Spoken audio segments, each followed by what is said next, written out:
Bismillahirrahmanirrahim. Bismillahirrahmanirrahim. Assalamualaikum warahmatullahi wabarakatuh. Innal hamdalillah nahmaduhu wa nasta'inuhu wa nastaghfiruh wa na'udzu billahi min shururi anfusina wa min sayyiati a'malina. Man yahdihillahu fala mudilla lahu wa man yudlil fala hadiya lahu. Asyhadu an la ilaha illallah wahdahu la syarika lahu wa asyhadu anna Muhammadan abduhu wa rasuluh. Salawatullahi wa salamuhu alaihi nabiyyina wa habibina Muhammad sallallahu alaihi wa alihi wa sahbihi wa sallam. Qala Allah Ta'ala fi kitabihil karim, ya ayyuhalladzina amanu ittaqullaha haqqa tuqatih wa la tamutunna illa wa antum muslimun, amma ba'd. Ikhwani akhwati fiddin, rahimani wa rahimakumullah. Saudara-saudariku sekalian, Bapak Ibu sekalian yang semoga Allah Tabaraka wa Ta'ala selalu diberikan keberkahannya oleh Allah Azza wa Jalla. Alhamdulillah, kita bersyukur kepada Allah Tabaraka wa Ta'ala atas segala limpahan karunia dan nikmat yang Allah berikan kepada kita semua. Sehingga pada kesempatan sore hari yang berbahagia ini, Allah Tabaraka wa Ta'ala masih terus melimpahkan berbagai macam nikmat dan karunia-Nya kepada kita semua. Sehingga kita dapat duduk, hadir di tempat terbaik di atas muka bumi ini, yaitu fi baitin min buyutillah, di salah satu rumah dari rumah-rumah Allah Azza wa Jalla ini. Tidak lain tidak bukan dengan satu niat, satu tujuan yang utama, yang mulia, yaitu menuntut ilmu agama Allah, mengangkat kebodohan dalam diri kita, menjadikan diri kita alim akan ilmu agama Allah, dan semoga ilmu-ilmu tersebut bisa kita amalkan dalam kehidupan kita sehari-hari. Salat dan salam semoga tercurah kepada Rasulullah sallallahu alaihi wasallam, Nabi akhir zaman, Nabi yang telah membawa kita dari zaman kejahiliahan, dari zaman kebodohan, dari zaman keterasingan akan ilmu menuju zaman yang terang benderang akan ilmu syar'i, itu zaman as-sunnah. Masyarul muslimin wal muslimat, rahimani wa rahimakumullah, melanjutkan mabahas kita, kajian rutin kita tentang kitab Al-Bahrul Ra'iq fi Zuhdi war Raqa'iq, kitab tentang tazkiyatun nafs, kitab tentang penyucian jiwa, pembersihan hati, karya dari Syekh Dr. Ahmad Farid hafizahullah ta'ala. Dan kemarin sudah kita bahas dua syarat diterimanya amal saleh, yaitu ikhlas dan ittiba'ur rasul.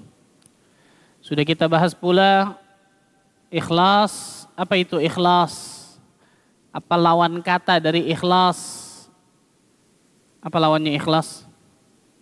Riya, sum'ah. Sudah kita bahas juga kiat-kiat. Nah, ini ada PR, saya ingat nih. Betul? Kiat-kiat agar selalu ikhlas di dalam amal saleh kita. Berapa kiat kemarin saya sampaikan? Ada 7 kiat. Yang 7 kiat ini benar-benar kita harus apa? Hafalkan di kepala kita. Kenapa? Karena setiap hari kita beribadah kepada Allah. Setiap hari kita beramal saleh. Kalau ternyata amal ibadah kita tidak berusaha mengikhlaskan, menjalankan kiat-kiat tersebut, ternyata kita lihat nanti di hari kiamat, banyak amal saleh kita yang tidak ikhlas, fala yalumanna illa nafsah. Maka jangan salahkan kecuali dirinya sendiri. Apa saja kiat ikhlas kemarin? Angkat tangannya. Fadhal. Antum. Fadhal.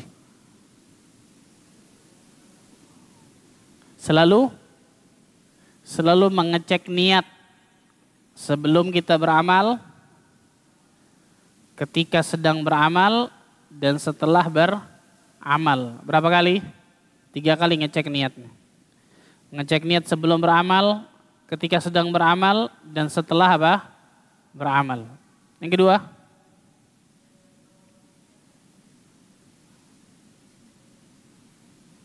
barakallahu fiik, menyadari bahwa manusia hanya makhluk yang lemah, yang tidak bisa memberikan manfaat kepada kita atau menolak madarat. Lemah manusia, siapapun dirinya, sehebat apapun manusia tersebut, pada hakikatnya mereka adalah apa? Makhluk yang lemah. Yang ketiga, takut akan su'ul khatimah. Takut akan su'ul khatimah. Takut, na'udzubillah min dzalik, kita mendapatkan kematian yang buruk. Karena orang-orang yang selalu dalam riaknya, ketidakikhlasannya ketika dia beramal saleh, ditakutkan Allah Azza wa Jalla akan wafatkan dia dalam keadaan su'ul khatimah. Kematian yang buruk, na'udzubillah. Yang lebih parah lagi apa? Ketika kita sedang berbuat amal soleh tersebut riya, detik itu Allah wafatkan kita. Coba bayangkan, na'udzubillah min dzalik. Yang lain, yang keempat. Mana lagi nyatat? Hah? Ada lagi? Fadhal, 4. Melupakan atau tidak mengingat-ingat kembali amal soleh yang sudah dilakukannya. Untuk apa dilupakan ini? Apa nggak doa? Nggak berharap? Tidak. Itu tetap doa kepada Allah. Ya Allah, terimalah amal solehku. Berharap kepada Allah, itu tetap. Melupakan dan tidak mengingat-ingat kembali ini, di antara tujuannya apa? 2.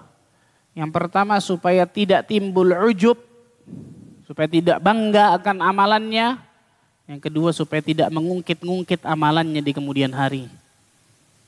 Baik kepada manusia ataupun kepada Allah. 5.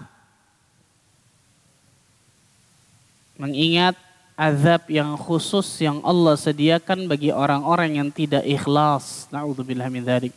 Bayangkan, siksanya, azabnya khusus. Allah sediakan bagi orang-orang yang tidak ikhlas ketika dia beramal saleh. Yang keenam, sering menyembunyikan amal saleh. Yang ketujuh terakhir, berdoa kepada Allah. Tambah 1 bonus. Tambah 1 bonus. Ini yang kita bahas nih. Apa itu?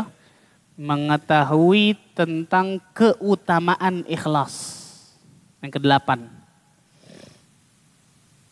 Mengetahui tentang keutamaan ikhlas. Apa saja yang kita akan dapatkan kalau kita ikhlas lillahi ta'ala dalam beramal saleh. Dan itulah pembahasan kita pada sore hari yang berbahagia ini. Ada sangat luar biasa banyaknya. Ada sangat luar biasa banyaknya fawaidul ikhlas, fadailul ikhlas. Keutamaan yang Allah Azza wa Jalla akan berikan kepada seorang hamba ketika dia ikhlas lillahi ta'ala dalam amal solehnya. Allah akan berikan keutamaan luar biasa. Allah akan berikan faidah yang sangat luar biasa. Ada puluhan. Coba untuk bayangkan ini. Jadi apa? Kalau saya beramal soleh dan saya ikhlas, insya Allah keutamaan-keutamaan itu saya akan dapatkan tuh. Untuk apa ini? Memotivasi. Untuk memotivasi diri kita untuk selalu berusaha mengikhlaskan amalan hanya kepada Allah. Dan kalau saya tidak ikhlas, satupun keutamaan itu nggak ada yang saya dapatkan. Ini mengerikannya, na'udzubillah. Satupun dari keutamaan yang banyak itu tuh, satupun nggak ada yang saya dapatkan. Nah, ini untuk apa? Memberikan pecut bagi diri kita agar selalu ikhlas dalam amal saleh. Nah, pertanyaannya sekarang, apa saja sih manfaat dari ikhlas, keutamaan dari ikhlas, faedah yang akan didapatkan ketika seseorang ikhlas dalam amal saleh? Yang pertama, min asbabi maghfiratidz dzunub. Ikhlas merupakan sebab diampuninya dosa. Ikhlas merupakan sebab diampuninya dosa. Nah ini luar biasa Masya Allah nih. Jadi ketika seseorang ikhlas lillahi ta'ala, Allah Azza wa Jalla akan ampuni dosa-dosanya. Bahkan walaupun itu dosa besar. Walaupun apa? Dosa besar. Jumhur ulama mengatakan dosa besar tidak bisa dihapus kecuali dengan apa? Taubatan nasuha, taubat nasuha. Sebagian ulama mengatakan enggak. Ada hal-hal yang bisa menghapuskan dosa besar selain taubat kepada Allah. Salah satunya ini. Ketika seseorang beramal soleh luar biasa ikhlas dalam hatinya, bisa jadi dengan keikhlasan yang sangat luar biasa itu Allah hapuskan dosa besarnya. Mana dalilnya? Rasulullah SAW bersabda dalam hadis yang sahih yang diriwayatkan Imam Al-Bukhari, Muslim dari sahabat Abu Hurairah radhiyallahu anhu. Bainama kalbun yatihu bi raqiyatin kada yaqtuluhu al-'atash. Tatkala ada seekor anjing yang hampir mati karena kehausan berputar-putar mengelilingi sumur. Idra'athu baghiyun min baghaya Bani Israel. Tiba-tiba anjing tersebut dilihat oleh salah satu wanita pezina dari Bani Israel. Berarti kerjaannya apa? Wanita pezina, na'udzubillah. Zaman kita namanya apa? PSK dan seterusnya. Wanita pezina ini melihat anjing itu berputar-putar di sekeliling sumur sambil menjilat-jilati sumur tersebut, hampir mati karena kehausan. Apa yang dilakukan? Fanaza'at muqaha fasaqathu. Maka wanita ini turun, dalam riwayat lain disebutkan dia gigit khufnya dengan mulutnya, turun ke sumur itu, kemudian dia ambil air itu, digigit lagi, dia naik, dia berikan minum anjing tersebut. Apa kata Nabi SAW? Faghufira laha bihi. Allah ampuni wanita pezina ini karena perbuatan itu tuh. Saya mau tanya, zina dosa kecil, dosa besar? Besar, na'udzubillah min dzalik. Dan orang ini bukan pernah berzina, betul? Bukan pernah berzina nih. Memang kerjaannya apa? Wanita tukang zina, na'udzubillah. Memberikan minum seekor anjing, gampang susah? Hah? Bikin minum seekor anjing, gampang apa susah? Semua orang bisa, betul ya? Sangat mudah amalannya gitu. Loh pertanyaannya Ustaz, kok bisa sampai diampuni dosa-dosanya, ini luar biasa. Nah ini pentingnya kata para ulama. Ketika seseorang membaca hadis, dia baca penjelasan ulama ketika menjelaskan hadis itu. Jangan dia baca hadis, kemudian dia pakai logikanya, ini kayaknya nggak masuk akal nih, masa cuma gara-gara ngasih minum air, ngasih minum anjing bisa ampuni dosanya. Nggak benar hadis ini nih, tolak aja deh. Na'udzubillah. Bukhari Muslim ini. Berani kita tolak Bukhari Muslim? Sepakat ulama hadis mengatakan sahih hadis ini. Ketika Rasul menceritakan salah satu kisah dari wanita pezina dari Bani Israel. Syekhul Islam Ibn Taimiyah rahimahullahu taala dalam kitabnya Minhajus Sunnah. Begitu juga Al-Imam Ibn Qayyim Al-Jauziyah rahimahullahu taala dalam kitabnya Madarijus Salikin. Beliau berdua menjelaskan, guru dan murid nih menjelaskan panjang lebar luar biasa bagaimana kenapa wanita pezina ini bisa diampuni sama Allah Azza wa Jalla dosanya. Jadi dua ulama ini apa? Menjelaskan secara panjang lebar luar biasa. Kenapa wanita pezina ini kok bisa sampai diampuni sama Allah? Apa sebabnya? Yang pertama, kita sebutkan 3 sebab dari sekian banyak sebab, kita sebutkan 3 sebab, ikhwan. Yang 3-3-nya aja ini berat, susah. Yang pertama kata para ulama, wanita pezina ini ketika menolong seekor anjing itu tidak ada orang yang melihatnya. Tidak ada orang, tidak ada manusia yang melihat dirinya menolong anjing tersebut. Karena nggak ada diriwayatkan dalam riwayat tersebut satupun manusia yang melihatnya, nggak ada. Dan kalaupun ada, maka ditolongin pasti itu turun ke sumur, betul ya? Kalaupun ada, dan nggak ada memang dalam riwayat disebutkan tidak ada manusia yang melihatnya. Mana lebih gampang menjaga keikhlasan? Di depan orang atau nggak ada orang? Ya betul ya. Kita bangun malam, hanya diri kita sendiri dengan Allah, berkhalwat dengan Allah, salat malam sendiri. Insya Allah lebih ikhlas, insya Allah lebih khusyuk, betul ya? Biasanya lebih nikmat dan seterusnya. Wanita ini ketika menolong anjing itu, nggak ada orang melihatnya. Jadi nggak ada sama sekali niat mau dipuji orang, mau disanjung orang, mau dikasih sesuatu sama orang dari masalah duniawi, nggak ada sama sekali. Ini yang pertama. Sebagaimana sudah kita bahas tuh di antara kiat ikhlas apa? Sering menyembunyikan amal saleh. Yang kedua, sebab kedua, kenapa wanita ini bisa sampai diampuni oleh Allah Tabaraka wa Ta'ala, kata para ulama? Wanita ini sadar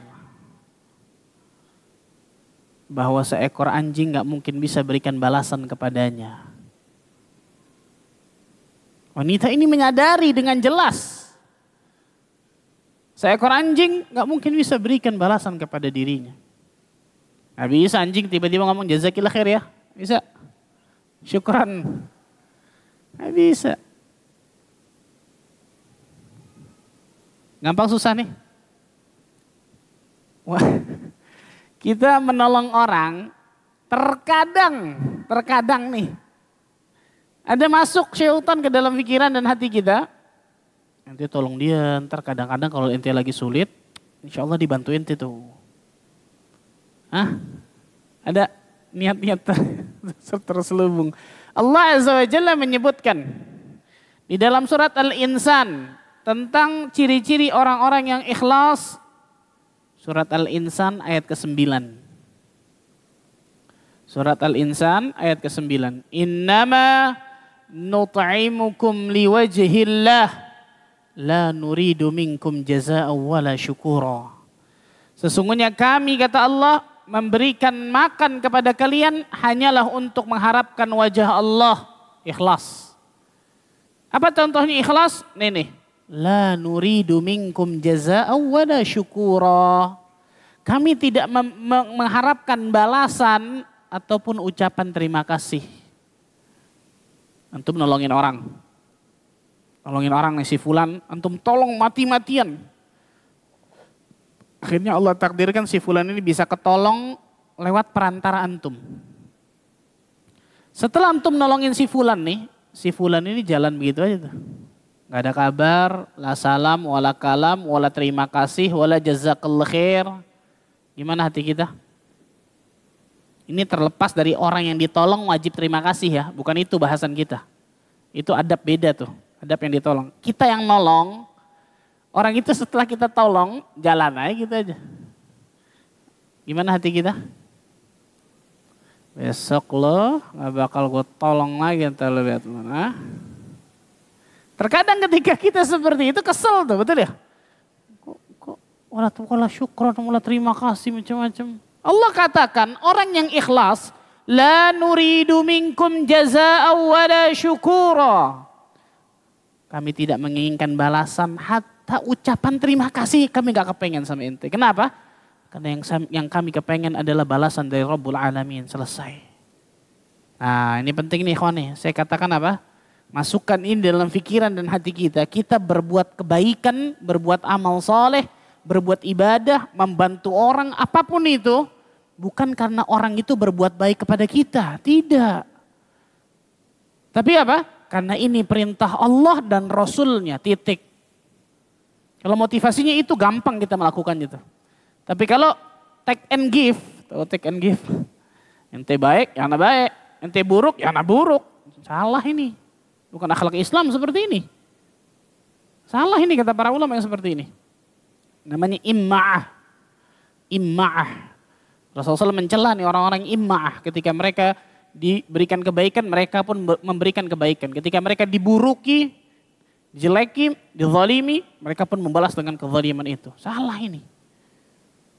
Kita balik ke sini. Orang yang ikhlas ternyata tidak mengharapkan sedikit pun dari duniawi.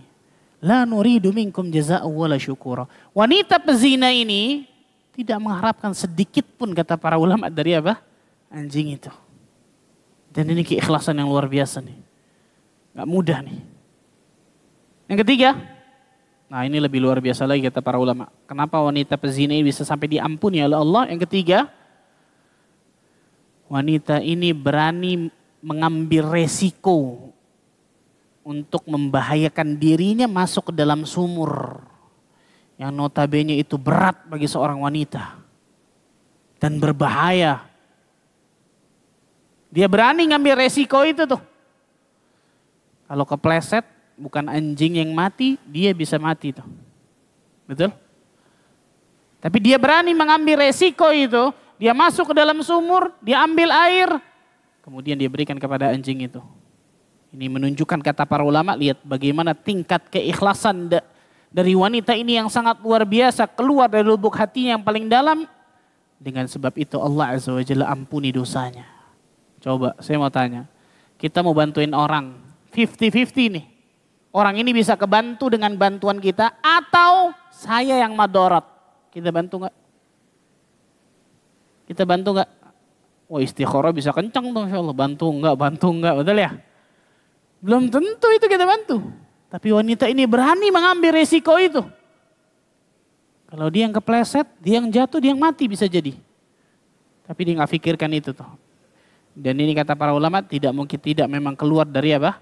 Keikhlasan dari hati wanita ini yang sangat luar biasa. 3 ini saja sudah menjawab pada hakikatnya. Dari sekian banyak alasan, 3 alasan ini saja kata para ulama. Di antara 2 ulama tadi, Syekhul Islam dan Ibn Qayyim. Sudah menjawab kenapa Allah Azza wa Jalla sampai ampuni dosa-dosanya. Nah ini penting nih kawan. Sekali lagi saya katakan ini namanya manhaj. Ini namanya metode di dalam beragama. Ketika kita baca Al-Quran, baca hadis, baca penjelasan para ulama salaf ketika menjelaskan ayat dan hadis ini. Bukan pakai otak kita masing-masing. Bahaya subhanallah. Nah ini disebutkan para ulama masalahnya. Kemudian dari sini juga kata para ulama ikhwan, dari hadis ini juga banyak pelajaran yang bisa diambil. Salah satunya apa? A'malul qulub afdal min a'malil jawarih. Amal-amal hati itu lebih utama daripada amal-amal anggota tubuh. Amal hatinya apa? Ikhlas. Amal anggota tubuhnya apa? Memberikan minum seekor anjing. Kita akan ngelihat remeh memberikan minum. Tapi bukan ini yang Allah lihat. Yang Allah lihat apa? Hatinya, keikhlasannya. Sepakat ulama mengatakan amal-amal hati lebih utama daripada amal-amal anggota tubuh. Bukan berarti anggota tubuh nggak penting ya, salah. Penting amal anggota tubuh, sholat contohnya kan gitu ya. Zikir, penting. Tapi itu semua nggak ada gunanya sama sekali kalau amalan hatinya rusak. Orang sholat ribuan rakaat, tiap tahun mungkin umroh haji, tapi hatinya nggak ikhlas. Jadi debu yang berterbangan itu semua. Seseorang menginfakkan hartanya luar biasa sebanyak-banyaknya, tapi kan bukan karena keikhlasannya, nggak ikhlas. Ingin dipanggil orang yang dermawan, murah hati, baik hati, hilang itu semua. Seperti debu yang berterbangan itu semua tuh, na'udzubillah. Perhatikan, hati-hati nih baik-baik nih. Amal-amal hati itu lebih utama daripada amal-amal apa? Anggota tubuh. Nabi SAW bersabda apa? Ketika awal-awal kita bahas dulu masalah muqaddimah, masalah tazkiyatun nafs ini. Innallaha la yanzuru ila suwarikum wala ila amwalikum wala ila ajsamikum walakin yanzuru ila qulubikum wa a'malikum. Sesungguhnya Allah Azza wa Jalla tidak akan pernah melihat dari bentuk rupa kalian, fisik kalian, harta kalian. Allah enggak lihat itu semua. Tetapi yang Allah Azza wa Jalla lihat adalah apa? Hati-hati kalian dan amal kalian. 2 nih. Yang pertama apa dulu? Hatinya dulu, betul ya? Hatinya baik, baru kemudian amalannya pasti akan baik insya Allah kalau hatinya baik.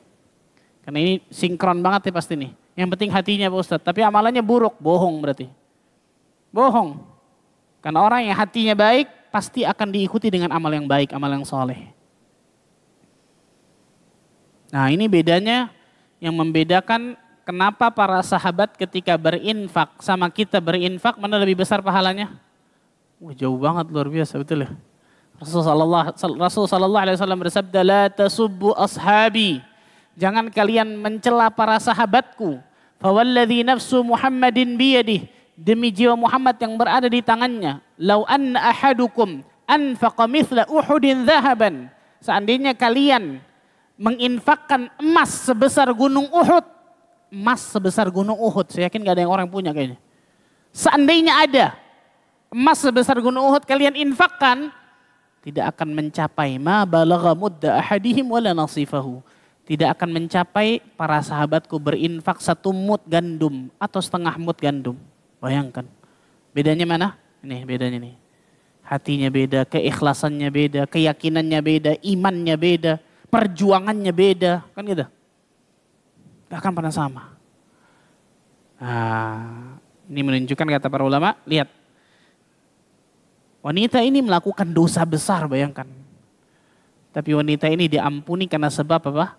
Keikhlasannya. Nah, makanya menurut sebagian ulama, bisa jadi seseorang tidak melakukan taubatan nasuha. Karena saya enggak, wallah alam bisawab, apakah setelah ini wanita ini kemudian bertaubat dan seterusnya, saya enggak pernah temukan riwayat masalah ini. Tapi ini dijadikan dalil oleh sebagian ulama, bahwa wanita ini melakukan dosa besar, bahkan dosa besar yang terus menerus, na'udzubillah.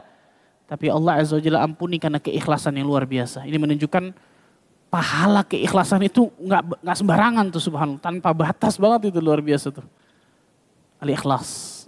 Oke, sampai ulama mengatakan apa? Ketika satu sujudku ikhlas Allah terima, selamat sudah aku dunia akhirat itu. Saking besarnya dari pahala keikhlasan. Ini manfaat keikhlasan yang pertama. Yang kedua,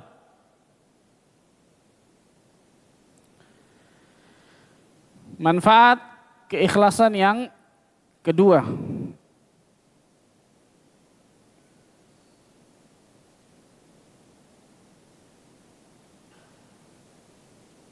Min asbabi najah minal fitan, ikhlas adalah sebab terjaganya seseorang dari fitnah.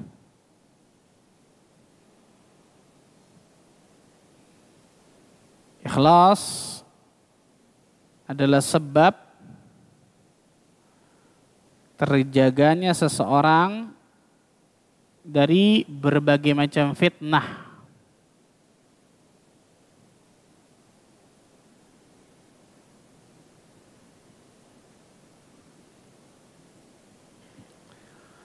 Fitnah di atas muka bumi ini luar biasa sangat banyak, ikhwan. Dari sekian banyak fitnah itu biasanya bermuara pada 2 fitnah. Fitnah syahwat ataupun fitnah syubhat. Syahwat dengan segala turunannya, harta, tahta, wanita dan seterusnya. Syubhat dengan segala turunannya, kerancuan pemikiran, ketidakyakinan akan agama dan seterusnya. Biasa bermuara pada 2 fitnah ini. Syaitan telah berjanji di hadapan Allah Azza wa Jalla, "Fabi'izzatika la'ughwiyannahum ajma'in." Demi kemuliaanmu ya Allah, aku akan sesatkan mereka semua nih dari jalanmu. Illa ibadaka binhumul mukhlasin. Kecuali hamba-hambamu yang apa? Mukhlasin. Dalam qiraat lain, karena Al-Quran ini ada banyak qiraat ya kawan. Yang kita tahu cuma satu. Dari Hafiz an Asim. Ada qiraat lain namanya Warash, ada qiraat lain namanya Qalun. Biasa terkenal qiraah sab'ah, biasa terkenalnya. Ini boleh dibaca dalam sholat, ada 7 qiraat. Dalam qiraat lain, illa ibadaka minhumul mukhlisin. Kalau tadi mukhlasin, ini apa? Mukhlisin. Apa bedanya mukhlas sama mukhlis? Apa bedanya mukhlas sama mukhlis? Illa ibadaka minhumul mukhlasin, kecuali hamba-hambamu yang engkau selamatkan ya Allah, itu mukhlas. Yang engkau selamatkan, mukhlas. Tapi kalau illa ibadaka minhumul mukhlisin, kecuali hamba-hambamu yang ikhlas. Bisa paham bedanya? Sebagian ulama mengatakan mukhlas derajatnya lebih tinggi daripada mukhlis. Sebagian ulama mengatakan mukhlas itu lebih tinggi daripada apa? Mukhlis. Kalau mukhlas makanya diselamatkan. Kenapa? Sudah tarafnya sudah di atasnya mukhlis sudah. Kalau mukhlas. Tapi qiraat lainnya, ini syahid bahasan kita qiraat lain nih. Illa ibadaka minhumul mukhlisin. Kecuali hamba-hambamu yang apa? Mukhlisin, yang ikhlas. Jadi syaitan tidak bisa ternyata menyesatkan Bani Adam yang Bani Adam tersebut selalu ikhlas di dalam dia beramal saleh. Allahu Akbar. Ini keistimewaan tersendiri bagi manusia hamba Allah yang selalu berusaha mengikhlaskan amalannya akan dijaga dari fitnah syaitan. Akan dijaga dari godaan syaitan, luar biasa nih. Cerita dari ini yang paling luar biasa dan menjadi dalil yang sangat luar biasa adalah apa? Dalam surat Yusuf. Kisah Nabi Yusuf yang digoda dengan siapa? Siapa namanya yang terkenal? Zulaikha. Walaupun penamaan Zulaikha ini Israiliyat.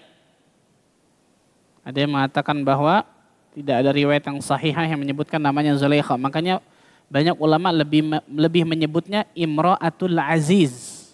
Istri dari sang mulia. Nabi Yusuf alaihissalam, wah luar biasa gantengnya, jangan tanya sudah. Mempesona, tampan, luar biasa, gagah, keren. Nabi SAW ketemu dengan Nabi Yusuf ketika beliau di mi'rajkan ke atas langit, lagi Isra Mi'raj. Dan Nabi SAW menyebutkan apa? Aku melihat Nabi Yusuf alaihissalam dan Nabi Yusuf diberikan syatrul husn. Setengah ketampanan manusia sejagat. Setengah ketampanan diambil Nabi Yusuf. Setengah lagi dibagi-bagi kita nih. Walaupun ulama khilaf ketika menjelaskan hadis ini ya, tapi banyak ulama yang mengatakan setengah ketampanan itu diambil Nabi Yusuf sudah. Kenapa Rasul menyebutkan ini? Rasul ingin menyebutkan bagaimana indahnya ciptaan Allah yang sangat luar biasa ini nih. Nabi Yusuf alaihissalam. Setengah ketampanan manusia sejagat, makanya jangan sombong, betul ya. Anak kayaknya ganteng juga Ustaz, Masya Allah. Gak ada apa-apanya kita, betul ya. Paling 0,00007% dari Nabi Yusuf alaihissalam, betul ya. Setengah ketampanan manusia sejagat. Sehingga Imratul Aziz kaget luar biasa ngelihat bagaimana ketampanan Nabi Yusuf, kegagahannya luar biasa. Sampai kemudian syaitan masuk. Mau apa? Mengajak Nabi Yusuf berzina. Ma'ruf insyaAllah ya, betul ya. Kisahnya dalam surat Yusuf itu. Allah berfirman dalam surat Yusuf ayat ke-24. Walaqad hammat bihi wa hamma biha. Dan sesungguhnya wanita itu telah bermaksud melakukan perbuatan itu dengan Nabi Yusuf. Melakukan apa? Perzinahan. Wa hamma biha. Dan Nabi Yusuf pun apa kata Allah? Berkeinginan. Kenapa? Manusiawi. Hatta Nabi manusiawi. Cuman bedanya kalau Nabi maksum, dijaga sama Allah. Kalau kita wallahu alam. Kan gitu ya. Kalau Nabi dijaga sama Allah. Kalau kita wallahu alam. Karena Nabi Yusuf, ini Ibnu Qayyim al-Jauziyah menyebutkan, Nabi Yusuf ketika tertimpa fitnah ini, itu ditimpa sampai belasan fitnah, bahkan puluhan fitnah. Imratul Aziz ini cantik jelita luar biasa. Imratul Aziz ini pada saat kejadian ini berdandan habis-habisan sampai hampir setengah telanjang disebutkan. Untuk menarik memikat Nabi Yusuf alaihissalam.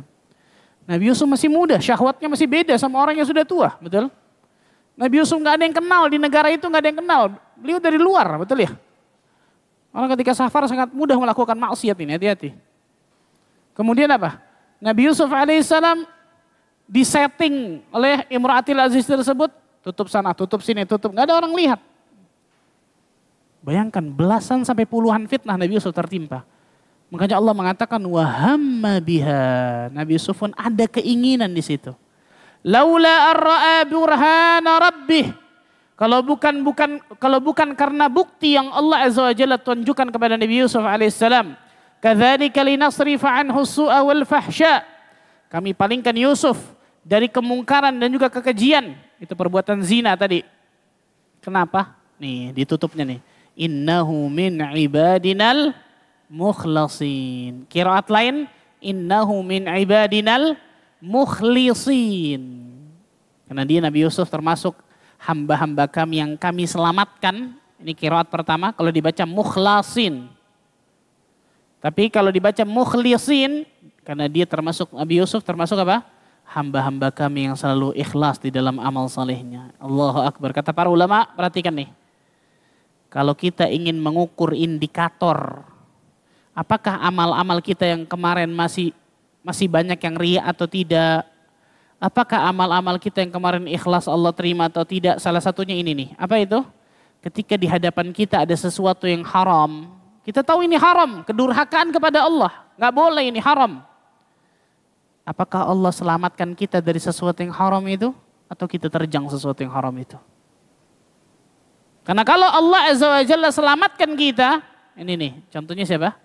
Nabi Yusuf alaihissalam, karena dia termasuk orang-orang hamba-hamba yang selalu ikhlas dalam amal solehnya kemarin tuh. Sehingga ketika terjadi fitnah seperti ini, Allah selamatkan dari fitnah itu. Nah, ini penting nih ikhwan. Salah satu indikator kata para ulama untuk mengukur, jangan-jangan ternyata amal saya masih banyak yang belum ikhlas nih. Jangan-jangan amal saya masih banyak yang masih kacau, subhanallah. Salah satunya ini kata para ulama. Coba lihat. Ketika kita berhadapan dengan sesuatu yang diharamkan oleh Allah, apakah Allah selamatkan kita atau kita menerjang sesuatu yang haram itu? Ikhlas, di antara faedahnya, di antara keutamaannya, di antara manfaatnya, akan mencabut atau menghilangkan fitnah-fitnah di atas muka bumi ini bagi seorang hamba Allah tabaraka wa ta'ala. Ini yang kedua. Yang ketiga,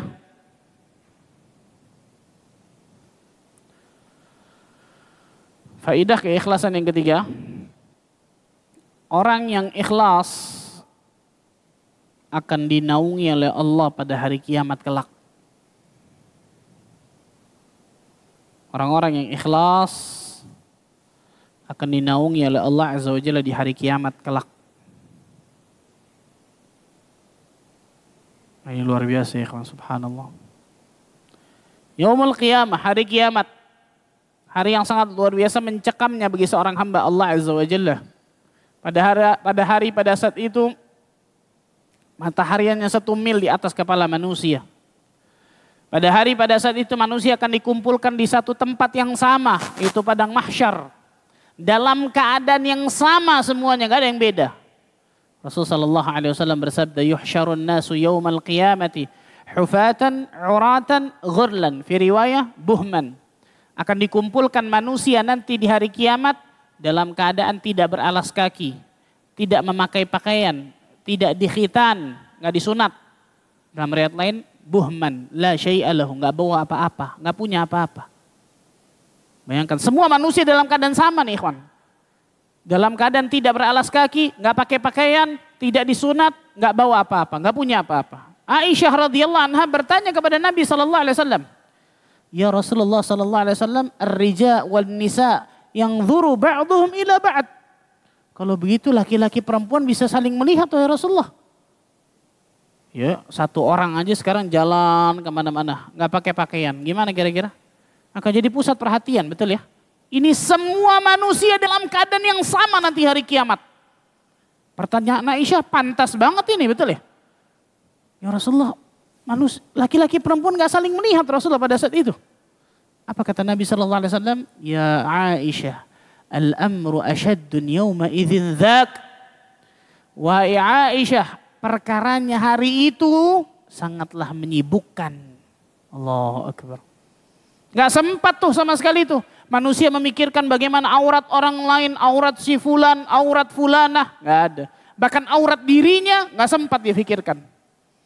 Berarti hari yang sangat apa? Mencekam luar biasa. Syekh Muhammad ibn Shalih Al-Utsaimin pernah menceritakan kejadian haji ketika terowongan Mina mati itu. Apa kipas? Dulu zaman tahun 94-95 kalau nggak salah. Apa kata Syekh? Aku melihat manusia lari tunggang langgang luar biasa lari. Nggak pikirkan siap istrinya, suaminya, orang tuanya, anaknya lari. Bahkan dirinya nggak pakai pakaian ihram, telanjang, lari. Itu baru tragedi terowongan Mina, ikhwan. Bagaimana yaumul qiyamah? Matahari hanya 1 mil di atas kepala manusia, kata Nabi SAW. Dan 1 milnya itu kata Sulaim bin Amir yang meriwayatkan hadis ini, aku tidak tahu yang dimaksud Nabi 1 mil, apakah milnya jarak atau milnya celak. Tahu antum celak? Sifat mata. Alat untuk ngambil, taruh di mata, namanya dalam bahasa Arab namanya mil. Kata Sulaim bin Amir, ketika Rasul menyebutkan matahari 1 mil di atas kepala manusia, aku nggak tahu 1 mil itu milnya jarak atau milnya celak. Bayangkan kalau ilmunya jelek segini dong kan. Dan dua-duanya dekat kata Syekh. Syekh Ibnu Utsaimin mengatakan apa? Dua-duanya dekat. Mau 1 mil, mau 1 mil jarak, 1 mil celak, dua-duanya dekat. Sekarang aja berjuta-juta kilometer luar biasa kita, kalau panas luar biasa nggak kuat kita. Pingsan bisa. Tapi Allah takdirkan manusia pada saat itu tidak meleleh. Tapi tenggelam dengan keringatnya masing-masing sesuai dengan dosa yang dia lakukan di atas muka bumi ini. Ada yang tenggelam semata kakinya, ada yang tenggelam selututnya, ada yang tenggelam sepinggangnya, bahkan ada yang tenggelam seluruhnya sambil mengisyaratkan ke mulutnya kata Nabi SAW. Pada saat itu ternyata ada manusia-manusia yang Allah Azza wa Jalla akan naungi di bawah arsy-Nya Allah Azza wa Jalla. Pada hari tidak ada naungan kecuali hanya naungan Allah Tabaraka wa Ta'ala. Rasulullah SAW bersabda dalam hadis yang sahih yang diriwayatkan Imam Muslim, sab'atun yudhilluhumullahu fi dhillihi yauma la dhilla illa dhilluh. Ada 7 golongan yang Allah Azza wa Jalla akan naungi di bawah arasy-Nya Allah pada hari tidak ada naungan kecuali hanya naungan Allah. Siapa saja itu? Saya sebutkan 7 atau syahid bahasan kita? 7 semua ya. Yang pertama al-imamul adil, pemimpin yang adil. Pemimpin yang adil dari skop kecil sampai skop besar. Contohnya pemimpin dari apa? Rumah tangga misalnya, skop kecil betul ya? Memimpin keluarganya. RT, RW, itu kan pemimpin dari bawahannya dengan skop kecilnya. Atau apa? Negara, khilafah dan seterusnya. Dari skop kecil sampai skop besar. Yang kedua, wasyabun nasya'a fi ibadatillahi azza wa jalla. Seorang pemuda yang tumbuh dalam beribadah kepada Allah Azza wa Jalla. Allahu Akbar. Bersyukurlah kata para ulama ketika masa muda kita isi dengan iman dan amal saleh, ikhwan. Bersyukurlah kepada Allah ketika Allah Azza wa Jalla berikan taufik masa muda kita isi dengan ketakwaan kepada Allah. Dan beristighfar dan bertaubatlah kepada Allah kalau ternyata masa muda itu kita habiskan dengan hal-hal yang sia-sia, apalagi hal-hal yang ada unsur dosa di dalamnya. Bayangkan pemuda nih, kenapa? Karena nggak gampang. Seorang pemuda dengan fitnah yang luar biasa, kemudian apa? Dalam dirinya bergejolak ingin melanggar sesuatu, kan gitu. Apalagi temannya dapat yang temannya seperti itu, ya sudah. Tapi pemuda ini tumbuh dalam beribadah kepada Allah. Wah, ini luar biasa, Masya Allah. The best, luar biasa, Masya Allah. Yang ketiga, warajulun qalbuhu mu'allaqun bil masajid. Seorang laki-laki yang hatinya selalu terpaut kepada masjid. Ini kita belum sebutkan syahid bahasan kita nih. Syahid bahasan kita nanti 2 terakhir, masalah ikhlas. Yang ketiga, seorang laki-laki yang hatinya selalu terpaut kepada masjid. Yang keempat, warajulani tahabba fillah ijtama alaihi wa tafarraqa alaihi. 2 orang laki-laki yang saling mencintai karena Allah. Ukhuwah Islamiyah maksudnya nih, bukan LGBT ya. 2 orang hamba Allah yang saling mencintai karena Allah. Dia bangun persahabatannya karena Allah, dia bangun ukhuwahnya karena Allah. Mereka berkumpul karena Allah, mereka berpisah pun karena apa? Allah, ini kenikmatan besar nih ketika mendapatkan apa? Sahabat yang mukmin seiman seperti ini. Selanjutnya warajulun da'athum ra'atun dzata husnin wa jamal faqala inni akhafullah. Seorang laki-laki yang diajak berzina oleh seorang wanita yang cantik rupawan. Maka dalam riwayatnya disebutkan bangsawan. Tapi dia mengatakan inni akhafullah, saya takut kepada Allah. Contohnya tadi tuh Nabi Yusuf alaihissalam. Yang keberapa tuh? Sekarang keberapa? Nah, yang ke-6 dan yang ke-7 syahid bahasan kita masalah ikhlas. Syahid bahasan kita masalah ikhlas. Yang ke-6, warajulun tasaddaqa bisadaqatin fa akhfaha hatta la ta'lamu shimaluhu ma tunfiqu yaminuhu. Seseorang yang bersedekah kemudian menyembunyikan sedekahnya. Nah, ikhlas nih. Contohnya apa? dia nggak mau dipuji orang, dia sedekah, infak, kemudian menyembunyikan sedekahnya tersebut.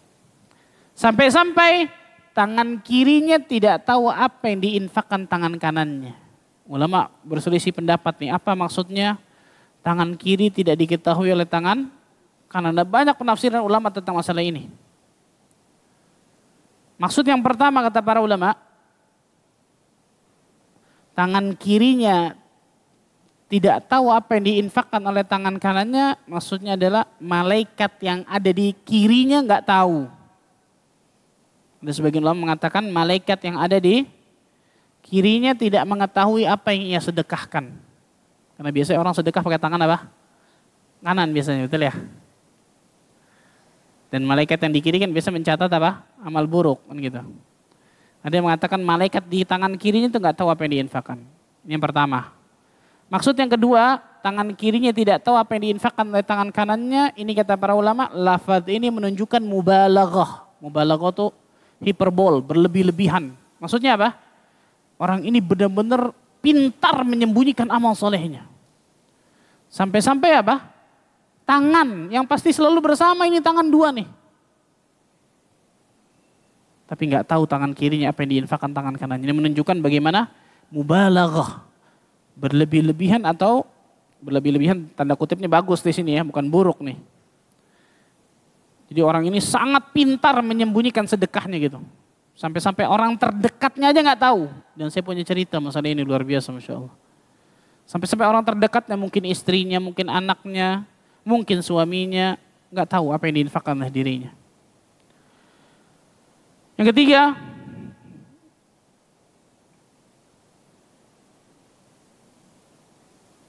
maksud dari tangan kirinya tidak tahu apa yang diinfakkan oleh tangan kanannya, kata para ulama, sampai-sampai dirinya sendiri nggak tahu yang sudah diinfakkan itu berapa tuh.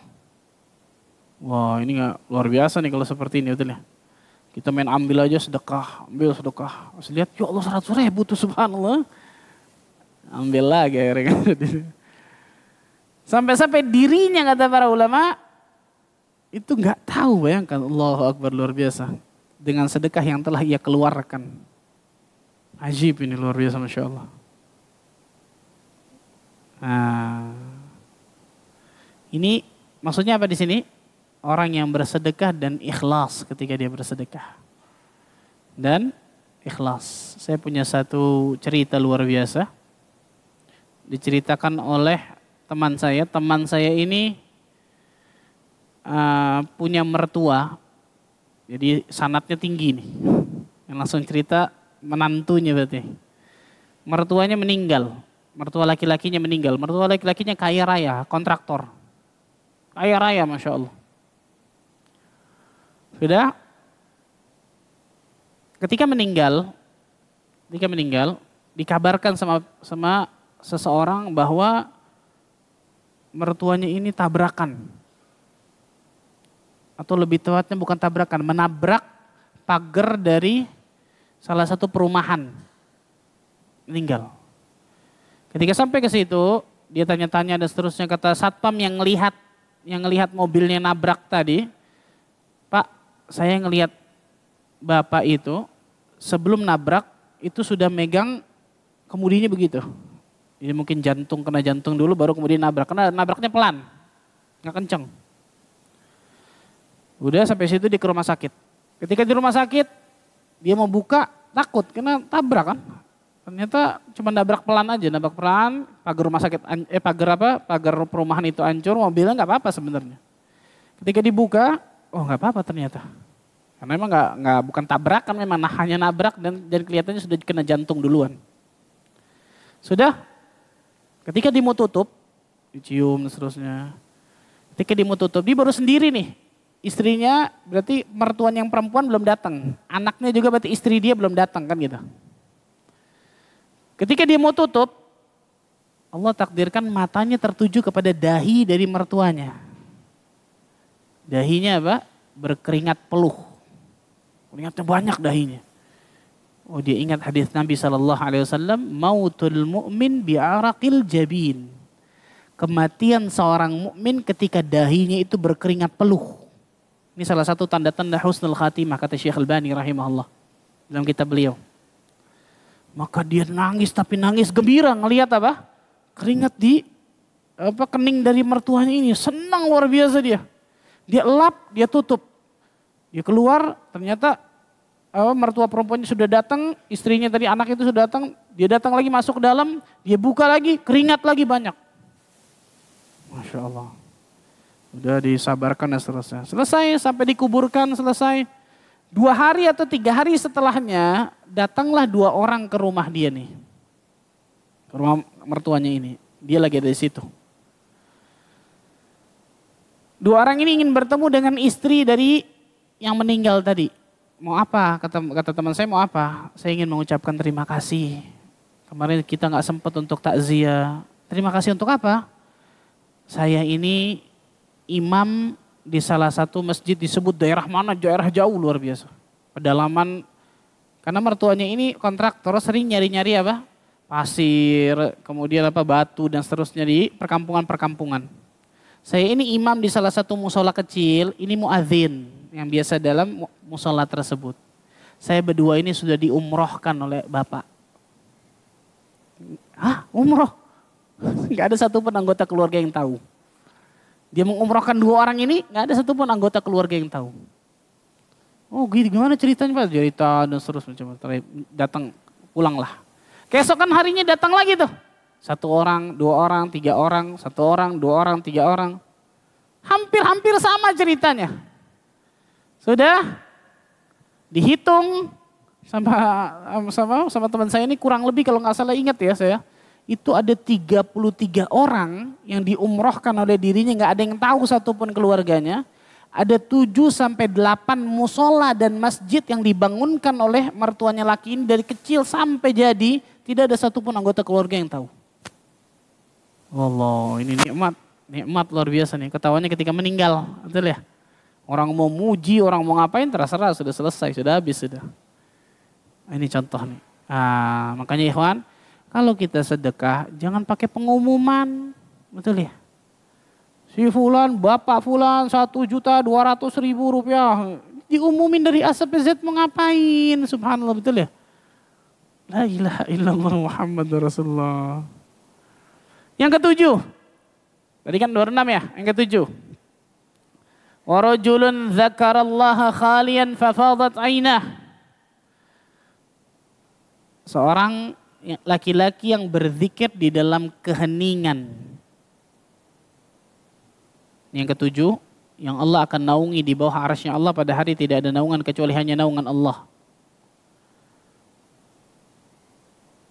Seorang laki-laki yang berzikir mengingat Allah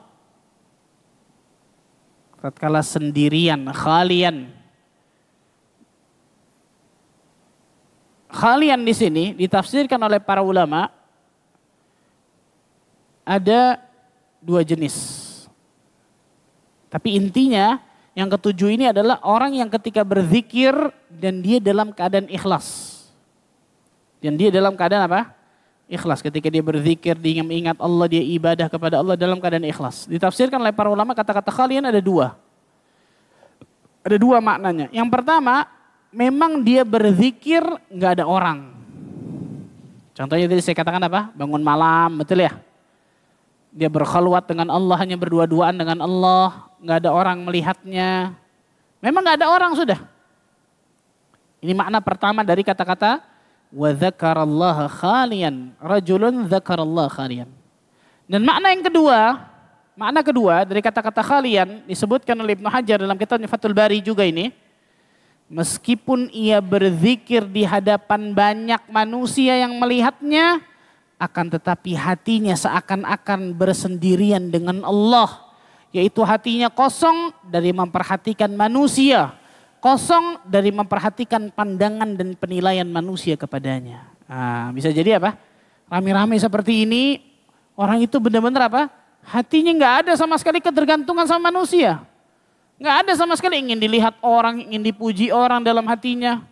Dia ibadah kepada Allah Azza wa Jalla benar-benar apa? Nikmat walaupun dalam keramaian seperti ini. Nah, ini disebutkan oleh Al-Hafidz Ibnu Hajar nih. Bisa jadi hatinya itu dalam keramaian tapi hatinya seakan-akan berkesendirian dengan Allah Azza wa Jalla. Sehingga hatinya benar-benar kosong dari memperhatikan manusia. Hatinya benar-benar kosong dari memperhatikan pandangan manusia tertuju kepadanya. Nggak ada sama sekali. Ini menunjukkan keikhlasan dari orang ini. Ini syahid bahasan kita. Orang-orang yang ikhlas lillahi ta'ala, maka Allah tabaraka wa ta'ala akan naungi di bawah arasy-Nya Allah pada hari tidak ada naungan kecuali hanya naungan Allah. Yang keempat. Yang keempat.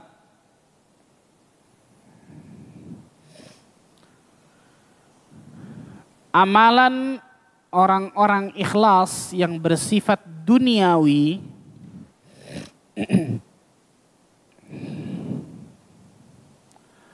amalan orang-orang ikhlas yang bersifat duniawi akan diberikan ganjaran pahala besar oleh Allah. Sifatnya duniawi, bayangkan.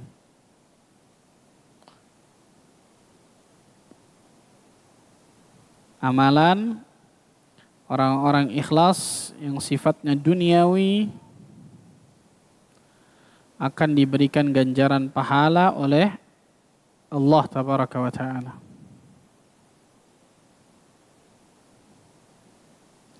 Nah, ada seseorang beramal bukan amal ibadah secara hakiki, bukan sholat, ibadah mahdhah yang saya maksud ya, murni ibadah.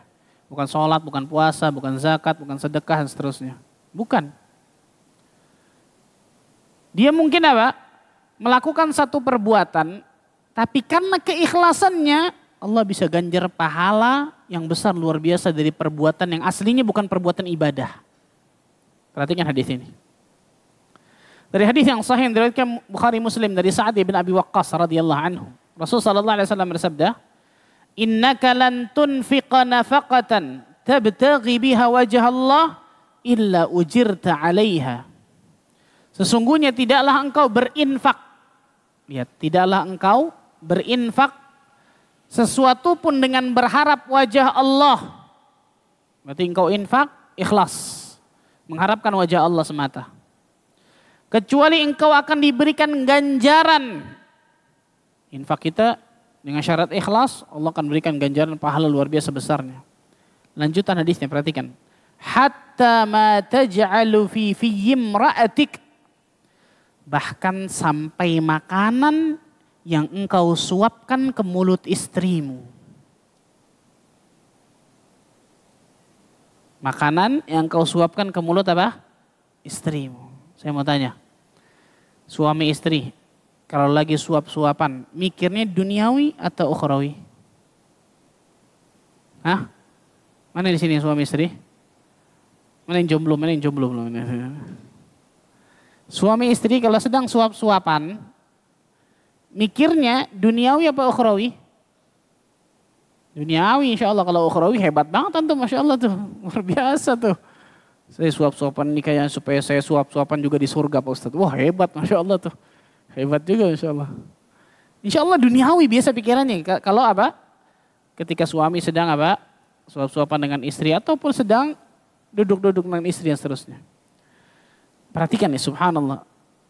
Ketika suami dan istri tersebut sedang mikirnya duniawi, jelas duniawi. Syahwat bahkan, betul ya? Tapi syahwat yang halal, mendapatkan pahala ini. Rasulullah SAW mengatakan tadi apa? Illa ujirta 'alaiha. Kecuali Allah Azza wa Jalla akan memberikan pahala di dalamnya. Nah, ini yang keempat nih. Amalan-amalan orang-orang ikhlas yang sifatnya duniawi, yang sifatnya itu muamalah mungkin, betul ya? Bukan ibadah secara murni, bisa mendapatkan ganjaran pahala yang luar biasa besarnya. Wah, ini menarik nih, subhanallah.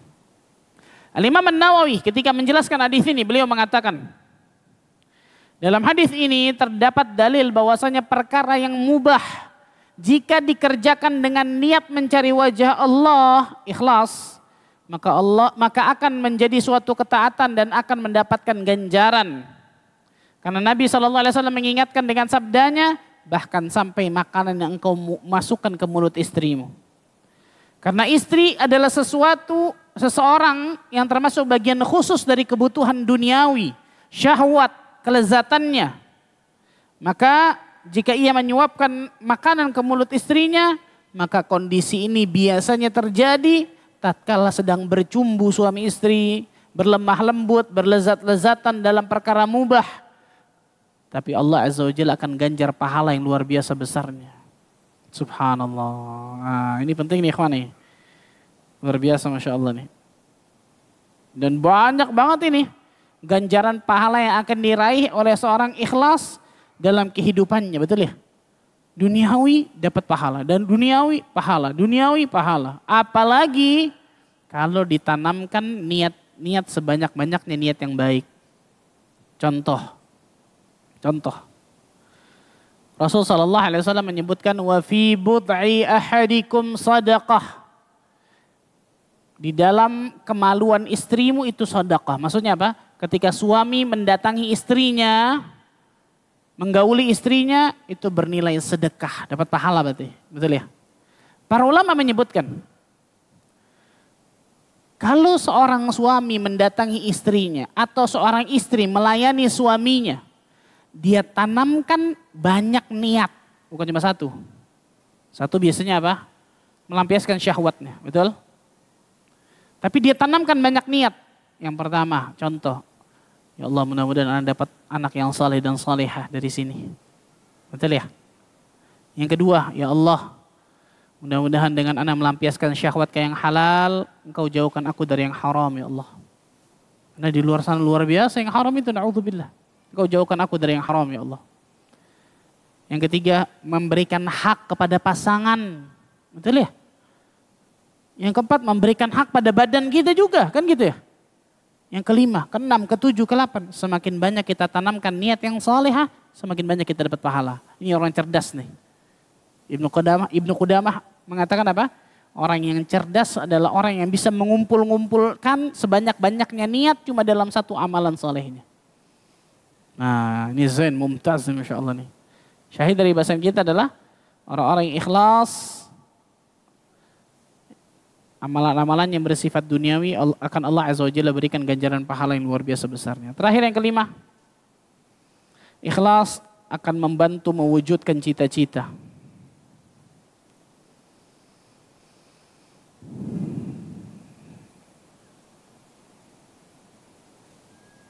Ikhlas membantu mewujudkan cita-cita. Banyak orang bercita-cita akan tetapi cita-citanya sering kandas, tidak terkabul, betul ya? Nah, di antara sebab agar cita-cita kita tersebut Allah Azza wa Jalla berikan kemudahan, ikhlaslah ketika cita-citanya itu baik. Perhatikan hadis ini baik-baik.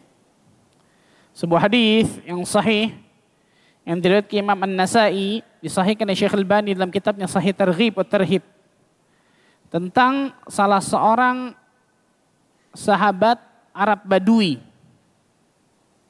Anna rajulan minal Arab jaa ila Nabi sallallahu alaihi wasallam fa amana bihi wattaba'ah. Ada seorang Arab Badui datang kepada Nabi sallallahu alaihi wasallam, beriman kepada Rasul, mengikuti Nabi sallallahu alaihi wasallam.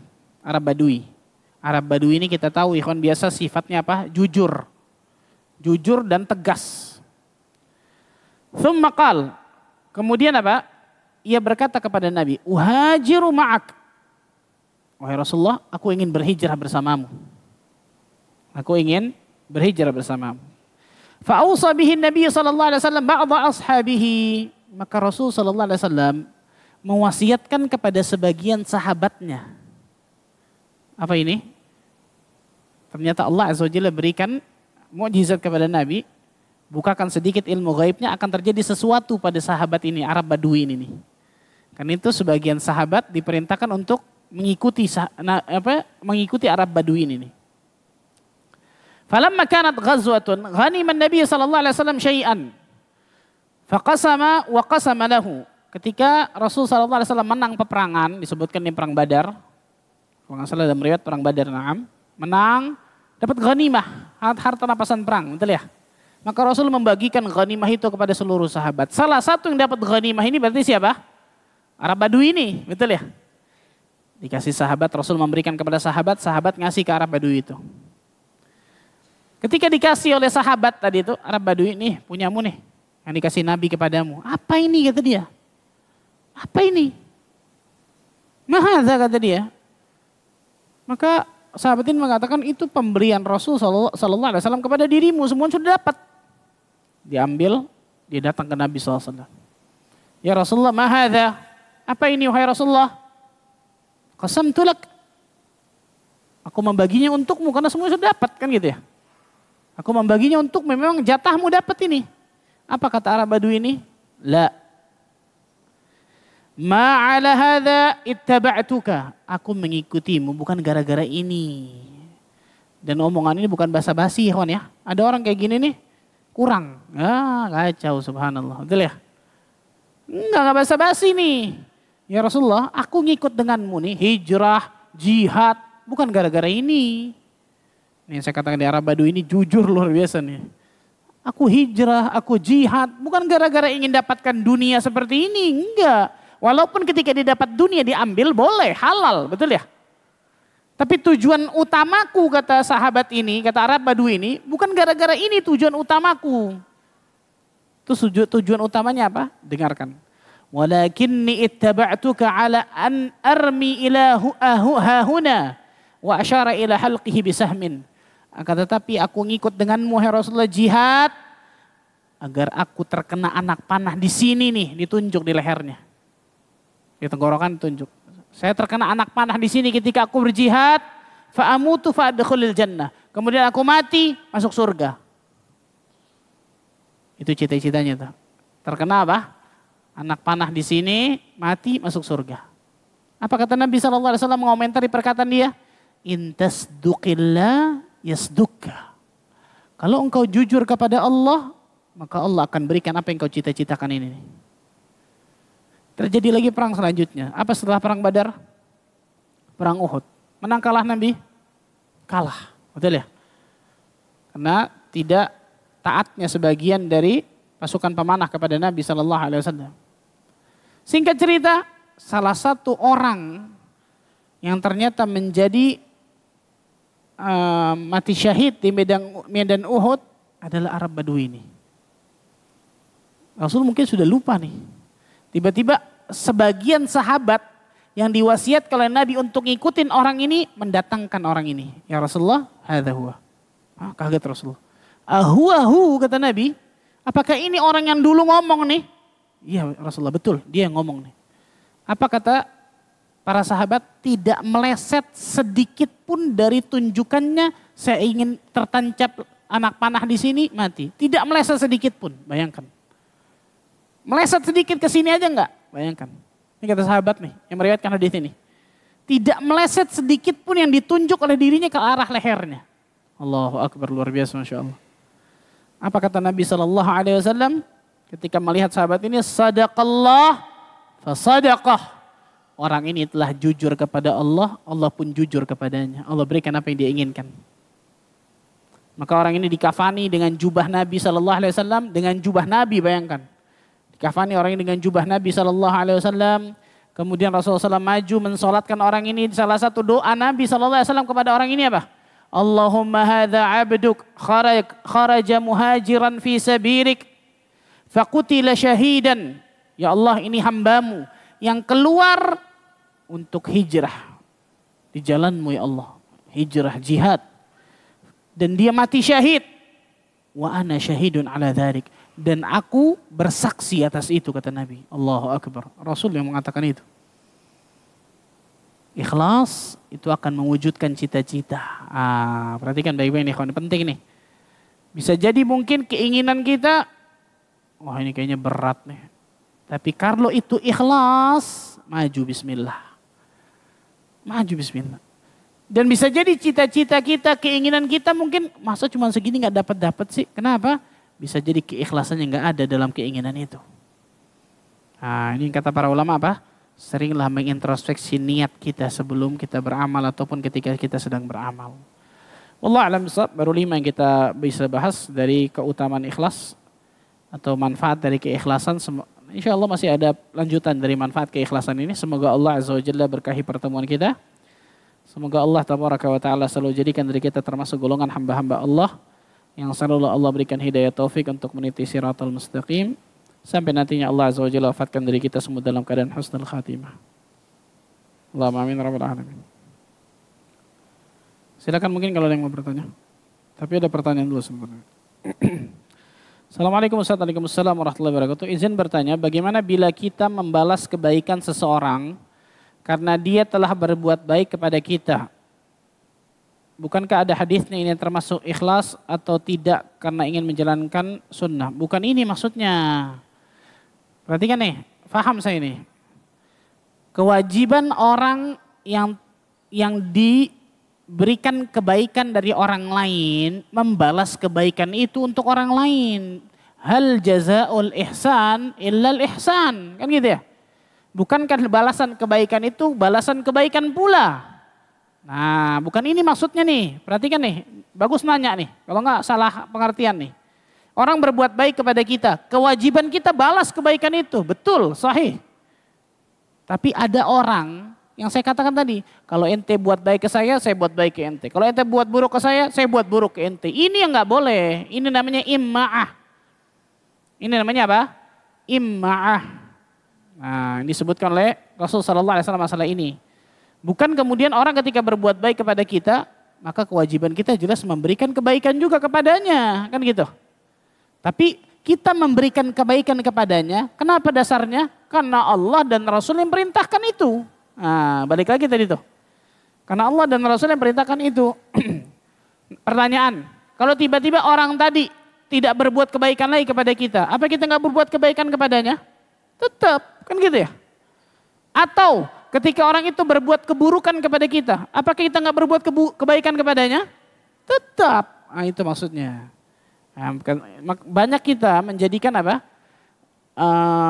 bermuamalah kepada manusia, motivasinya bukan karena ingin menjalankan perintah Allah dan Rasulnya. Kalau motivasinya ini perintah Allah dan Rasulnya saya harus jalankan. Wah, ini nikmat ini. Gampang insya Allah. Gampang jalaninya. Tapi kalau cuma motivasinya apa? Wah, tapi dia buat begitu sama saya Pak Ustadz. Susah pasti. Susah, perasaan yang main di situ, bukan dalil kan gitu. Bila ingin kurban, tapi penghasilan tidak tentu saat ini.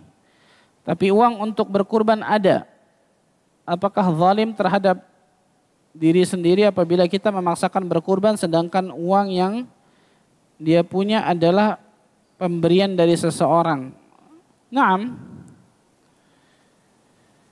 Ikhwatal iman rahimani wa rahimakumullah. Wallahu a'lam bishawab. Ana pribadi lebih menguatkan pendapat berkurban hukumnya sunnah muakkadah bagi yang mampu. Sebagian ulama mengatakan wajib, betul, sahih. Tapi sebagian ulama bahkan jumhur ulama mengatakan sunnah muakkadah. Tapi bagi orang yang mampu dan dia tidak mau berkurban karena kebakhilannya, karena rasa pelitnya, ini ada peringatan keras dari Nabi SAW. Fala yaqrabanna musallana. Jangan dekati tempat sholat kami, kata Rasulullah. Nah, bagaimana dengan orang tadi? Dilihat apakah dia termasuk orang yang mampu atau tidak, kan gitu. Dia nggak mampu Ustaz, tapi dia mau berkurban. Boleh, fadhal, selama dia tidak membebani dirinya sesuatu yang berlebihan. Contoh, makan aja sulit mungkin setiap hari, betul ya. Kemudian dia lebih mendahulukan kurbannya daripada kemudian kewajibannya memberikan nafkah kepada anak istrinya. Ini kan nggak benar. Memberikan nafkah kepada anak istrinya jelas apa? Wajib luar biasa, bahkan kewajiban yang tinggi. Ini kan ada skala prioritas tentang masalah ini kalau begini. Nah, adapun kalau misal tanggungannya nggak ada, tapi kalau saya pakai ini untuk kurban takut nanti ke depannya. Kalau takut-takut seperti ini jangan, ini syaitan kalau seperti ini. Bismillah, tawakal Allah. Dengan niat dia menghidupkan sunnah Nabi SAW, Allah Azza wa Jalla pasti akan ganti yang jauh lebih baik insya Allah. Kalau memang seperti itu kan gitu. Tapi lihat, balik lagi tadi, timbang maslahat dan madaratnya. Yakin benar-benar dengan keyakinan ya. Bukan dengan apa? Kelihatannya, kayaknya. Ini bukan keyakinan kalau ini, idzan namanya. Prasangka kalau ini namanya. Adapun kalau misal dia tidak bisa berkorban karena memang dia kurang mampu dan seterusnya, bantu kan gitu. Bantu mungkin panitia kurban, menawarkan diri, bantu untuk saya bisa bantu apa supaya saya dapatkan paling enggak pahala dari kurban ini kan gitu. Tapi bantunya bukan gara-gara mau dapat daging ya. Nah, ini repot nih kalau mau dapat daging repot juga nih semua. Nggak dapat daging ngamuk tar subhanallah. Ingin dapatkan pahala, perhatikan ini baik-baik nih, bantu kan ini. Sama seperti orang yang bantu dakwah kan gitu ya. Nyebarkan flyer mungkin dan seterusnya, ingin dapatkan pahala karena itu. Semoga dengan itu Allah Azza wa Jalla berikan pahala besar kepada diri mereka dan kita semua. Wallahu a'lam bishawab. 5:30. Wallahu a'lam bishawab, itu mungkin yang saya bisa sampaikan ya. Mudah-mudahan Allah Azza wa Jalla berkahi pertemuan kita. Semoga Allah Azza wa Jalla jadikan diri kita termasuk golongan hamba-hamba Allah yang selalu Allah berikan hidayah taufik bagi diri kita untuk meniti siratal mustaqim. Sampai nantinya Allah Azza wa Jalla wafatkan diri kita semua dalam keadaan husnul khatimah. Sebagaimana Allah kumpulkan kita di masjid ini, semoga juga Allah bisa kumpulkan kita nanti di surga Firdaus tanpa hisab dan tanpa azab. Allahumma amin rabbal alamin. Subhanakallah bihamdika. Asyhadu an la ilaha illa anta astaghfiruka wa atubu ilaik. Wassalamualaikum warahmatullahi wabarakatuh.